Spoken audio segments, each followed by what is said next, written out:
ഇതെന്താ പരിപാടി? ഇന്ന് ഞാൻ ഓല മടഞ്ഞ് കാണിക്കുക. ഇത് പഴമക്കാർ ചെയ്യുന്നതാണ്. ഇപ്പോൾ ഉള്ള ന്യൂ ജനറേഷൻ തലമുറയ്ക്ക് ഇതൊന്നും അറിയില്ല. അപ്പം ഈ ഓല മടഞ്ഞിട്ട് എങ്ങനെ ഇത് കാണിക്കാൻ പോവാണ്. അതൊന്ന് കാണിച്ചേ. ഓല ഇങ്ങനെ നിലത്തിട്ടിട്ട് ചവിട്ടി പിടിക്കണം. ചവിട്ടി പിടിച്ച് ഇവിടെ ഇങ്ങനെ പൊടിക്കുക.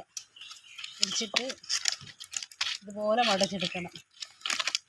ഇതൊക്കെ ഇപ്പോഴത്തെ തലമുറയ്ക്ക് ഇതൊന്നും അറിയില്ല. ഇപ്പം ഫോണൊക്കെ ആയതുകൊണ്ട് മക്കൾ ഓലയൊന്നും ഇങ്ങനെ മടങ്ങിയൊന്നുമില്ല.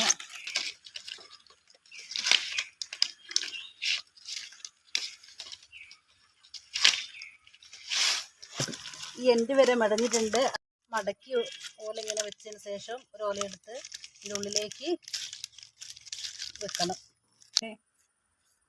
ഈ ഓല മടച്ച്